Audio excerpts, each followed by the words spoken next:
The atmosphere in the area was tense. The tests required complete secrecy, not just in India.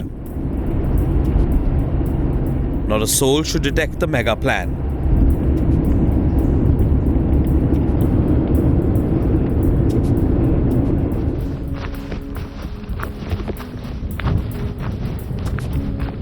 The challenge before the 58th Engineer Regiment of the Indian Army was massive.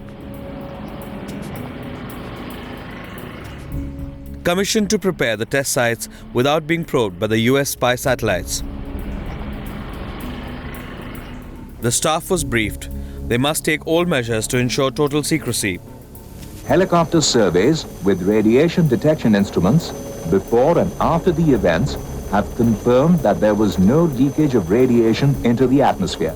All scientists were in army uniforms to avoid any detection by satellites. A number of instruments were also set up around the 5 sites to collect air samples to measure radioactivity in the air. Work was mostly done during the night and equipment was returned to the original place to give the impression that it was never moved. 3 days was rendered possible. Finally, the day arrived, May 11th, 1998. At 15:45 hours on 11th May 1998, 3 devices were detonated simultaneously. It was a quiet day, but the anxiety, the nervousness was palpable.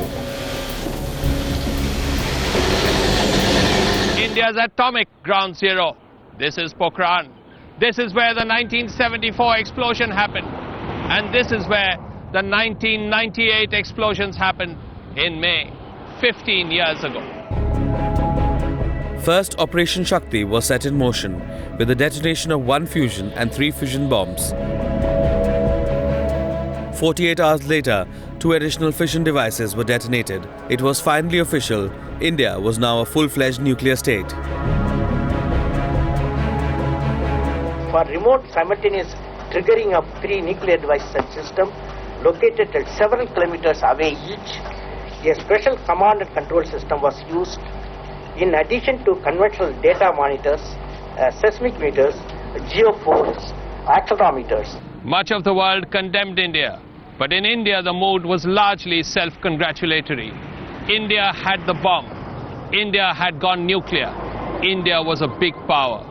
The question is, did anybody check, except a few foreign scientists at that time, to find out whether all the explosions, including the thermonuclear explosion, was actually successful?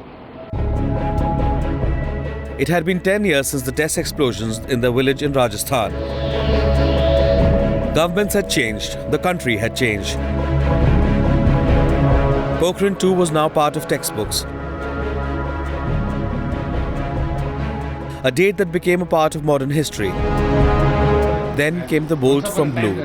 Pokhran-II nuclear tests might have been far from success. They have been claimed to be. It helped us because if you start digging a hole, you will invite attention from the skies. The yield of the thermonuclear explosions was actually much below expectations, and the tests were perhaps more of a fizzle than a big bang. Certainly, enormous amount of clarity in the... These works absolutely shook the nation. Pre-planned various locations where things could be done. They were not rumors. These were not just claims. The words came from this man, K. Santhanam, senior scientist and DRDO representative at Pokhran-II. I think soon after the test, when the... admitting for the first time that the only thermonuclear device tested was below the mark. I think it was a partial success. I won't say it's a complete failure. We expected about 45 kiloton yield because of the depth of the shaft. But what we expected was below 45 kT, and therefore it performed, but it did not perform to the full expected design value. Many of the measurements that have been made, subsequently validated and published in various journals and books, indicate that the thermonuclear device, I use the word device, did not yield the expected number of 45 kilotons. It was below that, but I don't want to say how much below it was. But certainly the first stage of a thermonuclear weapon will be the fission device itself, which starts the chain reaction which will set off the thermonuclear reactions to follow in the second stage. I won't say it is a complete failure. It was a partial success. Hydrogen bomb work has to be triggered off by a...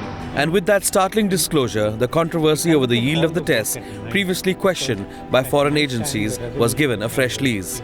After that, we went into a lull for a variety of reasons. The nuclear yield was now a matter of huge debate, both among international scholars and the Indian science community. After which the hydrogen bomb yield follows.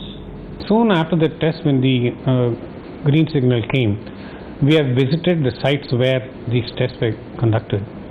And even our very first visit indicated that the damage done to the thermonuclear shaft was not as high as had been claimed by the Baba Atomic Research Center.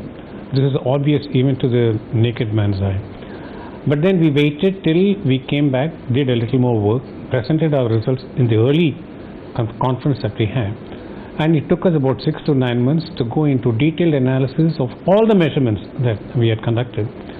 And we had submitted a report to government by the end of the year, which indicated that more work has to be done in the thermonuclear area. Please note, more work has to be done. We did say that our thermonuclear test was a great resounding success, but that more work needs to be done. And this is a proper recommendation and should have been accepted. Calculating the exact yield are very difficult even in controlled environments. The allegations were strong and were made by a man who knew what he was talking about. They couldn't be taken lightly, and they couldn't be denied easily. A mega blast, a super blast. To have a hydrogen bomb explosion, it has to be triggered by an atom bomb explosion. Well, the atom bomb worked, but according to Santhanam, the hydrogen bomb did not. But where did it all begin? The world woke up to nuclear power many years back.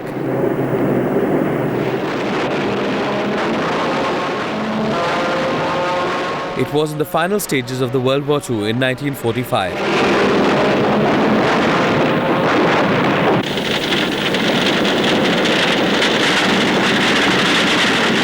The war in Europe had ended with Nazi Germany signing its surrender on the 8th of May. But the Pacific War continued. America called for Japan's surrender, threatening Japan with prompt and utter destruction. The Japanese government ignored the ultimatum. What followed shook the world.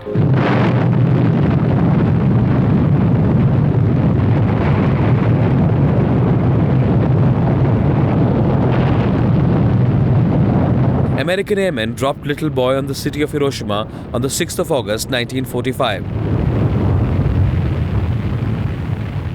72 hours later, Fat Man was dropped over Nagasaki.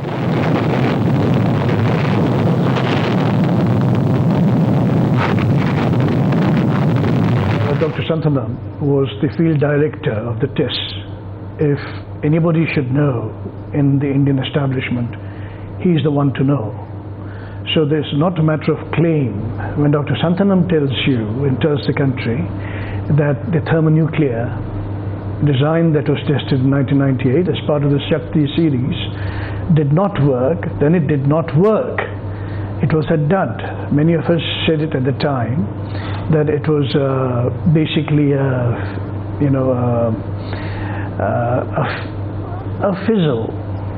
It was something that didn't quite explode as it was supposed to. Japan was devastated, thousands died, thousands suffered, and the effects of the deadly attack still haunt the region. What began following the strike was a race, a battle for supremacy, now almost a necessity.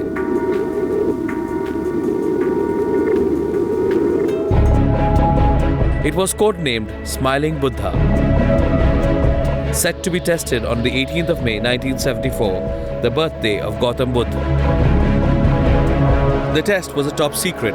Besides Indira Gandhi, just 2 of her advisors were informed. Finally, the moment arrived and Pokhran-I became the first confirmed nuclear test by a nation outside the 5 permanent members of the United Nations Security Council.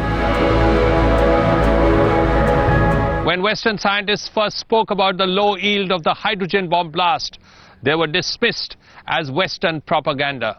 You can dismiss a Western scientist. How can you dismiss Santhanam?